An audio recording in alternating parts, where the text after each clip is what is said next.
आप देख रहे हैं colours of politics YouTube channel को सब्सक्राइब, लाइक,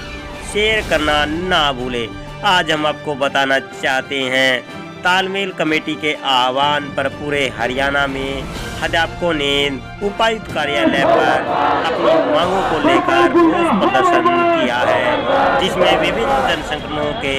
कार्यकर्ताओं पदाधिकारियों ने आकर इसका पुरजोर समर्थन किया है।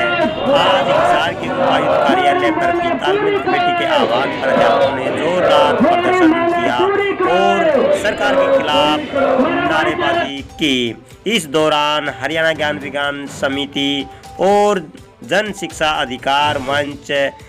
के लोगों ने भी इनकी मांगों का समर्थन किया है और साथ ही विकलांग अधिकार मंच हरियाणा ने भी इनकी मांगों का पुरजोर समर्थन किया है। नई शिक्षा नीति और फीस बढ़ोतरी जैसे मुद्दों को लेकर हिसार प्रशासन के माध्यम से अपनी मांगों का भी ज्ञापन सरकार को सौंपा है और कहा है कि इस पे गंभीरता के साथ सरकार विचार करे, नहीं तो आने वाला समय अध्यापकों ने भी आंदोलन का रुख अपनाना पड़ेगा और ये बड़ा आंदोलन आने वाले समय में होगा। और तालमेल कमेटी की जो मांगे हैं प्रकाश डालना चाहता हूँ। जो मॉडल स्कूल खोले जा रहे हैं उनमें विशेष सुविधाएं दी जा रही हैं। हम ये मांग करते हैं कि बाकी स्कूल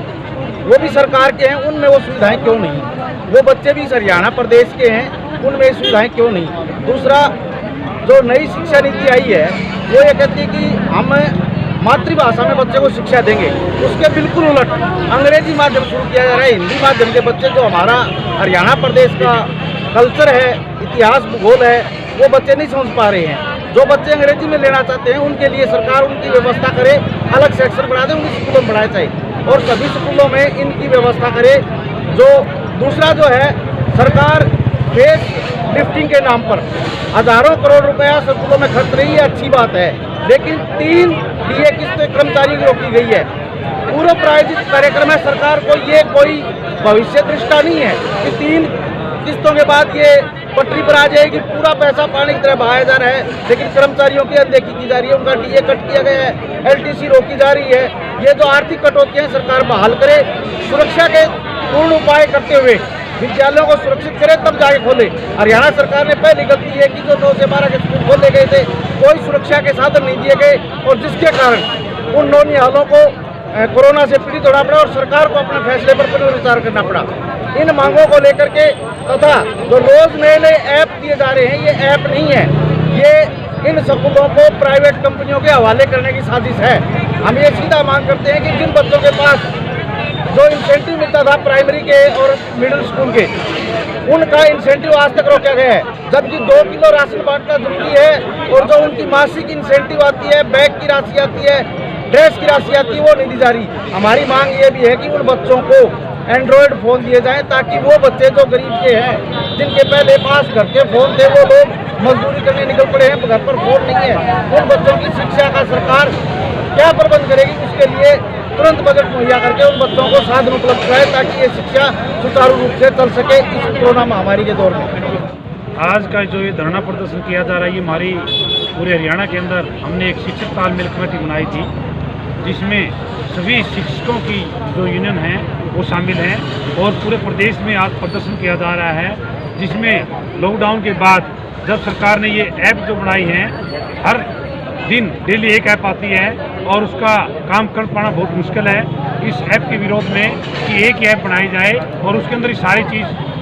सम्मिलित की जाए। अगर अलग अलग ऐप होंगी तो उसमें नए बच्चे समझ पाते हैं और नए टीचर कर पाते हैं और नए हमारी ऐप समझ में आ रही है। और रही बात, सरकार ने हमारे को मोबाइल दिए हैं, तो इस मोबाइल से आप ऐप करो। हमारे पास किसी के पास एंड्रॉयड फ़ोन है, किसी के पास नहीं है, तो इसलिए ऐप का काम जो है सही ढंग से लागू नहीं हो पा रहा। दूसरा हमारा उद्देश्य था, सरकार जो है मॉडल स्कूल बना रही है,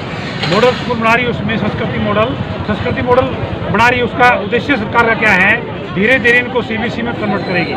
उसके बाद ये प्राइवेट स्कूल कर देगी और आने वाले 3, 4, 5 साल में 50% जो सरकारी स्कूल है वो प्राइवेट स्कूल हो जाएंगे। मैं आपको बताना चाहूँगा कि इसके साथ साथ हरियाणा में जितने भी सरकारी अध्यापक हैं उनसे गैर शैक्षणिक कार्य इतने भारी मात्रा में लिए जाते हैं कि वो क्लासरूम से दूर हटकर अब अदर एक्टिविटीज़ के अंदर लगातार उलझे रहते हैं। और इसलिए हम जोरदार मांग करते हैं, बार बार विभाग के सामने भी, सरकार के सामने भी हमने रखा है कि अध्यापकों को गैर शैक्षणिक कार्यों से दूर किया जाए। जैसे इस बार कोरोना के दौरान की ड्यूटियाँ बहुत लगी हैं, अनाज के मामले में ड्यूटी लगी है, BLOs की ड्यूटी है और इलेक्शन से संबंधित ड्यूटियाँ हैं, जिससे शिक्षा के क्षेत्र में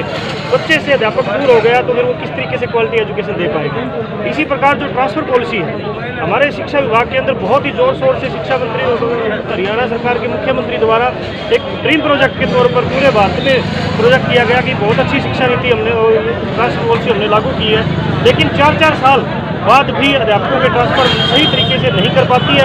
अगर ट्रांसफ़र हो भी जाते हैं तो ऐसे स्कूल हो जाते हैं जहाँ एक स्कूल में तो कम्प्लीटली छात्र अध्यापक और छात्र संख्या के मुताबिक चले गए, लेकिन एक स्कूल खाली हो जाता है। इस तरीके से एक अच्छी तरह वैज्ञानिक दृष्टिकोण से उस ट्रांसफ़र पॉलिसी को इम्प्लीमेंट किया जाए और हर वर्ष